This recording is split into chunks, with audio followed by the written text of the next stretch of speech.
Good morning, year 10. Now, as you know, this is the last week before half term, and this is also options week. So you will have received lots of videos from different departments, and in English, Mrs. McDowell has arranged a live session for 10A and 10V, which I think is on Wednesday. I've put the link up. I think I put it up on Monday actually. So hopefully you will know when that is happening, and I hope to see all of your faces there. I will be in the session also. But that means this week I'm only going to post up 2 English lessons for you because I realise that you're going to be in that session for English, and I know that you're going to be inundated with lots of live sessions and videos to watch for options week. So this week what we're going to be talking about is propaganda and attitudes to war and propaganda. I'm just going to flick over on my screen here to show you the handout that you should have, which I have attached to this this lesson today, and it is worksheet 11, which is entitled Paired Work. Unfortunately, we can't do paired work, but anyway, recruiting soldiers during World War One.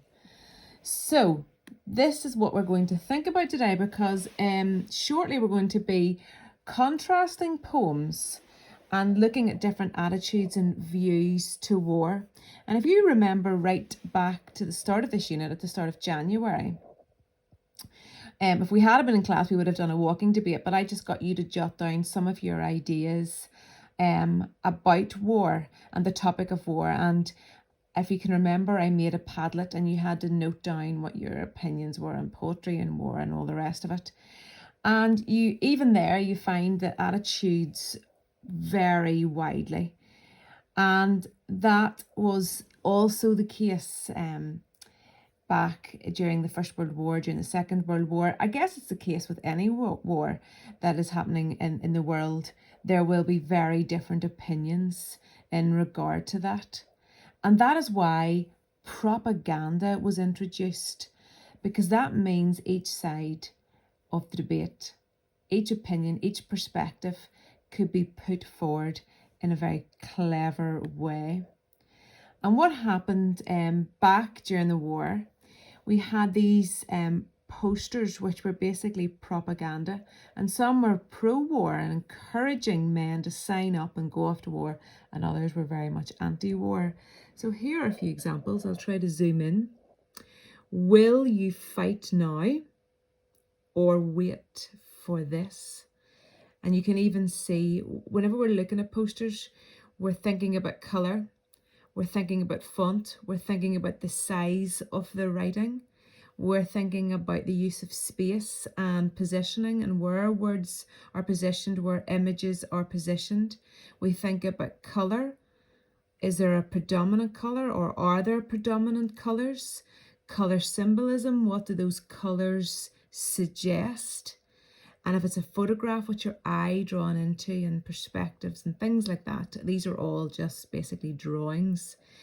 And then we're looking specifically at the words as well. So you'll even notice straight away that the personal pronoun, the second person pronoun you, is there. So that's appealing directly to the audience. And you would be looking at the image of someone lying on the ground. There's the fire you can see in the background. This, can you see, it's been enlarged. And that's because it's emphasizing, if you don't go to war, this is what could happen. So it's quite manipulative, this little poster, and I'm just talking very quickly. If you take a little bit of time, you could see more happening in that picture. I'm just trying to explain very quickly. On the right hand side then, we have another poster which says, "Come on boys, give the Guard a fighting chance. Fight alongside your friends. Fill up the National Guard." And doesn't that make war seem very merry? Doesn't it? Come on, boys. It's very jolly. The tone, even thinking about the tone there, the tone is very upbeat. When you talk about tone, you talk about someone's tone of voice. So you imagine, when you see words on a page, you imagine the tone in which they would be spoken in. So I find that's quite cheery and upbeat. We've got an exclamation mark there as well. And also look at the word, we've got the personal pronouns again. And we have also got the word friends. And if you look at the picture, we've got rows and rows and rows of soldiers, but you can see that the heads are all turned towards the audience who are looking on.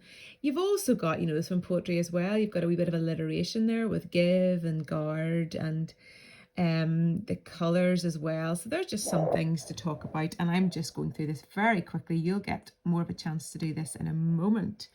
Another few examples. Again, we're seeing the row of soldiers lined up. Can you see a wee bit of repetition? Same sort of ideas are coming through in lots of these posters. The thing about a poster is it's got to catch your eye. You don't have a lot of words to play around with because no one will be bothered to read a poster with lots and lots and lots of words and paragraphs of writing. So you want it to be snappy. You want it to grab the attention of the audience. And that's why certain words will stand out, or pictures, or whatever it happens to be. So in this poster, it's worded, there is still a place in the line for you. And again, we've got the second person pronoun again, talking directly to the audience. What else do you notice about you? You notice that it's in red, that it stands out, that it's larger than the other letters. Even the colours, okay, we've got the army colours in terms of what the uniforms and what the men are wearing in the picture. But also, do you think the red, the white and the blue is also a reference to the flag and to the colours? Will you fill it? Can you even notice at the bottom, if you look at the font, I think it's quite playful. I think it's bringing across this idea of it being quite conversational. There's not a formal tone there.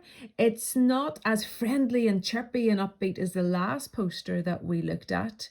But certainly it doesn't really have a very formal tone either. So there is still a place in the line for you. And look where our eye's being drawn. That's your space. This space is, and my eyesight is so bad I can hardly see that, and I've got glasses on. This space is reserved for a fit man. And look at the way they're playing with the audience there as well, because they're basically implying that if you fill this role and if you sign up, you are, sorry, I've jumped, you are a fit man. It's very, very clever. And look at those soldiers, don't they look so brave, and they're standing tall, and sure, anybody would want to be like that. So it's very clever how they've even put the pictures in.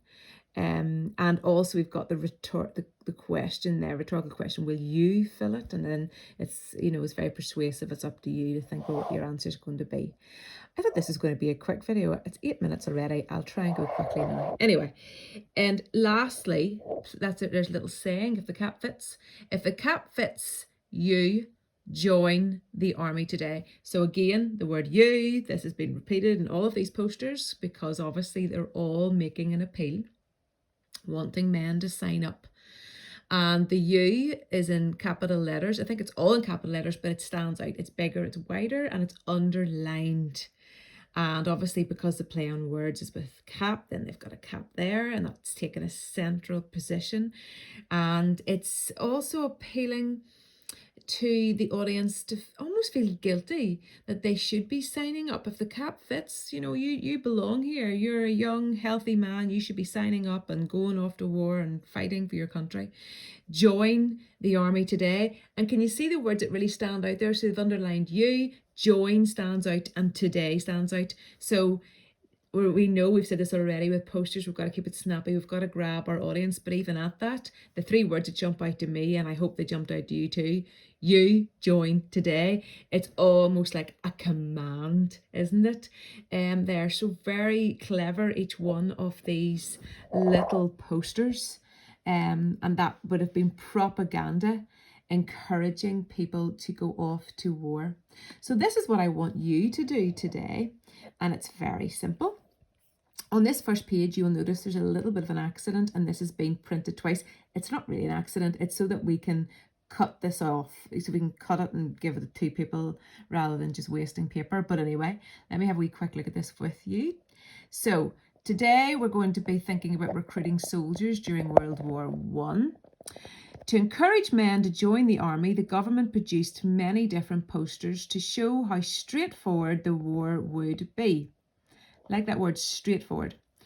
But was that actually realistic? How realistic is the way in which they portray war? Okay, how realistic actually was that? With your partner, investigate the way it portrays war, and in doing so, obviously not with your partner, but in doing so, use these questions as a guide to help you. So number one, and by the way, if you're wondering, I don't mean the posters we've just looked at. The posters are all on the next few pages, okay? So number one, and you can use these questions for each poster. What does the poster suggest war is like? How does it persuade men to join? What would it make potential soldiers feel like? What does it suggest about men who don't go to war? And what emotions does the poster play on? And just like I did as well, look at the symbols, look at the images and the words. Does anything stand out? Is there anything underlined? Anything being emboldened? Look at the colours of the words. Look at the arrangement of the images. Look at the general colours of the posters. And what I would suggest to you, because you can just do this on your laptop or you can print it off, just write all over these pages. So have the question sitting by your side, and as you go through the posters, just annotate. Look at this first one, who's absent? Is it you? And you'd be asking yourself, what is it supposed to suggest war's like? How is it persuading, etc., etc. So there's 1, 2, 3, and 4.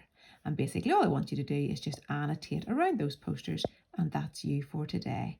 And then the next time I see you will be in the live lesson with Mrs. McDowell talking about English literature. Have a lovely Tuesday.